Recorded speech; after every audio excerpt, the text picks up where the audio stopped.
Hey, it's Aaron. Today I want to talk about the 2025 Rivian R1T. The R1T is Rivian's pickup truck. The R1S is the SUV. They're otherwise basically the same vehicle. The Rivian is one of those ones that I really hope to get into and had really only had a cursory experience with. There's a lot of stuff that is really neat about it. Rivian, being a newcomer, did a lot of kind of experimental things that you won't see from like Ford, Chevy, Ram, the established pickup truck makers, because they know their audience and they have it down. They know the ergonomics, they understand the use case, and they're pretty good at providing for those things. Rivian, on the other hand, is new, so they had the chance to kind of experiment, do a few things that are a little bit gimmicky maybe, and see how that goes over with the market. My personal opinion on this is that they hit and miss. So I really like the Rivian. It's an off-road beast. I had the tri-motor, off-roads all day, really good at it. The full skid plate thing underneath is great, but there's some downers also just to the daily ergonomics of the vehicle. The first thing is that most of the vehicle is kind of app-based. So basically, to get in, get out, to do basic things like remote start and other stuff, unlock doors and whatever, you really kind of have to have the app, which means you have to use a phone. It's cool when it works, but when it doesn't work, it sucks, because then all you have is this little key card, like a RFID kind of card, and you have to walk up to the vehicle and it only works on the driver's door, and then you have to put it in the tray to identify yourself so you can drive. It's a nuisance versus just having what every other vehicle has, a straight up key fob. So I didn't like that. Not a big fan of that. I more often than I would like to admit, I leave the house without my phone. I'll forget it. I have a charger here on my desk, a little wireless stand that it sits on, and a lot of times I forget it. I walk away from it sitting there. And then I get out to the car and I'm like, I don't have my phone. Whatever. And I just go, because all I'm doing is running down the street or going to pick up the kids from school. And I don't really need my phone. So when that happens and the car is based on using your phone, that sucks. Also, the app was pretty finicky, but I think that was my phone, because I've talked to other journalists that drove literally the same truck. They had no issues with their apps. So I'm pretty sure it was me and my phone, not necessarily a problem with the app itself or the car. Another thing I don't like is, I really like the idea of that central storage tunnel that's behind the back seats, kind of underneath and ahead of the bed right there. It's a super useful idea, but in practice, not so much. The biggest problem is that the openings fold down on either side of the truck, right? So they fold down, which means the opening is right where your legs want to be if you're going to be loading things into that tunnel. Also, I don't trust that I could stand on that to get in the bed, and I think it says not to do that, but I feel like I would break it if I did that. You know, I'm well over 200 pounds. That feels a little hokey. I think that those would have been better served had they opened backwards or forward. Had they opened to one side, they would make the tunnel much more useful.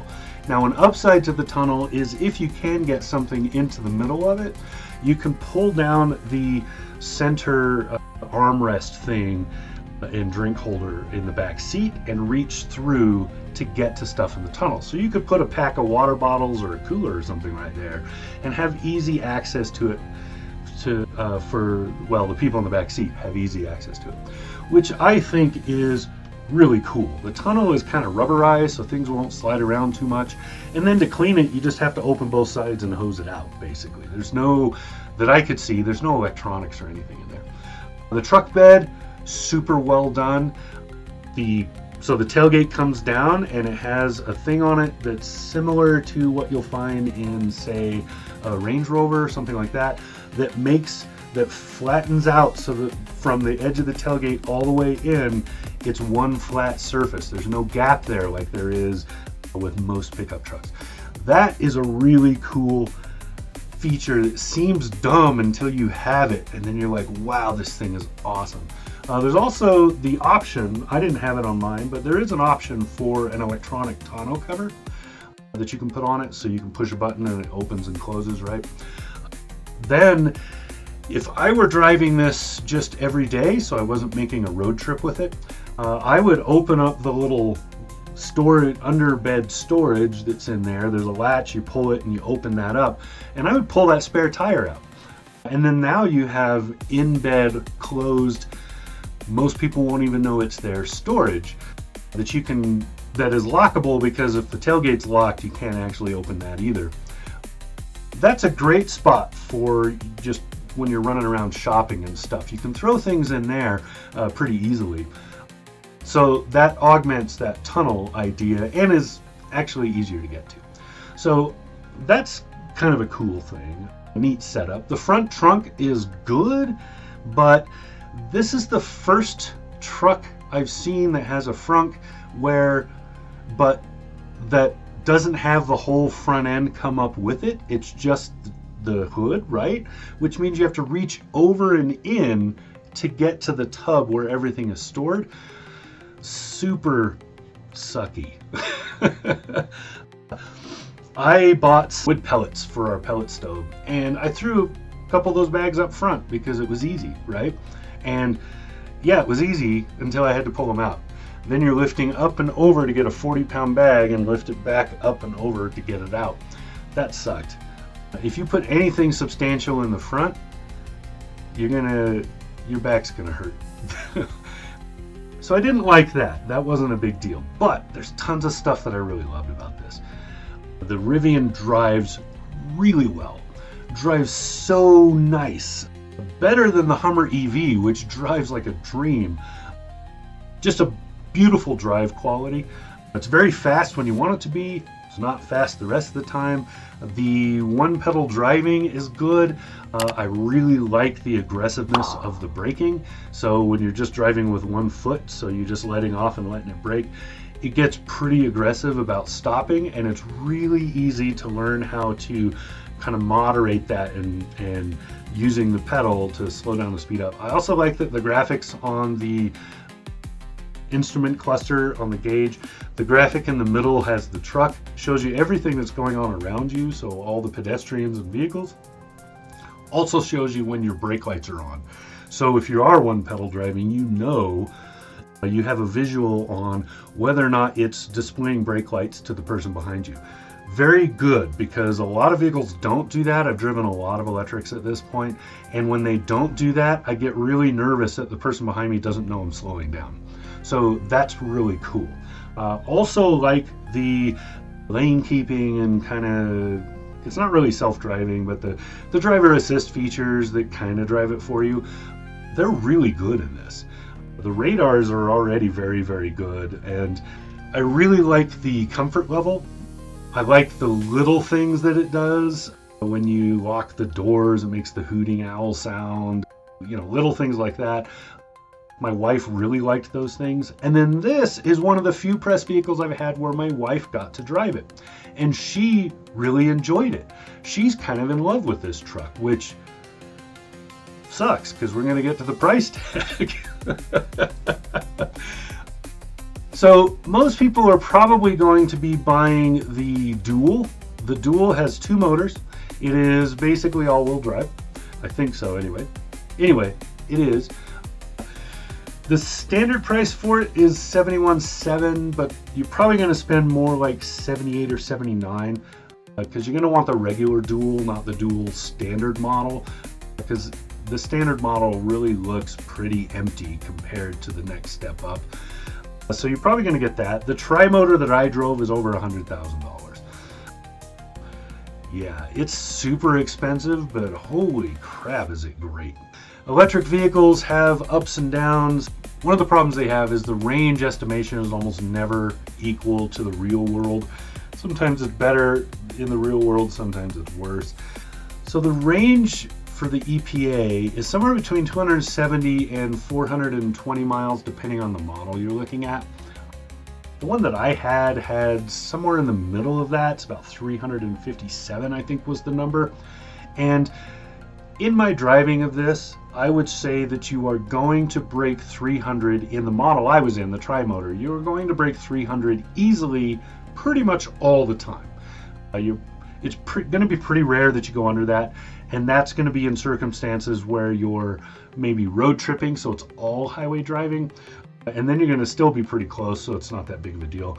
But if you're towing or hauling, like most electric trucks, the range just plummets when you're doing those things, especially towing. So I would say, figure that you're going to have maybe 150 miles of range if you're towing like a regular sized RV trailer or something. Yeah, it's going to be pretty low. If you're towing something small, then you'll get more range. So if you're towing, like your side-by-side or your ATVs or ski-doos or something, that's a whole different thing. Those are lightweight and small, and they don't have a ton of wind drag. So I think overall, I would count the Rivian R1T as an enthusiast vehicle. It's not a vehicle you buy for practical purposes. It is a pickup truck. It does do pickup truck things. It is practical as a pickup truck most of the time, but it's very expensive. So this is more what you would buy because you really like it. You're probably not looking for a pickup truck in the traditional sense, other than, maybe making the home improvement store runs a couple times a year and that kind of stuff. Maybe towing some small toys up to the lake or out to the snowpack or something. It does off-road really well. Now, it's not a Moab Rubicon Trail kind of, so you're not going to be going those kind of places in it. But you will be doing, for most basic and moderate off-road, it's great for that. It does really, really well when things get kind of bumpy. It does awesome on dirt roads, washboards or not.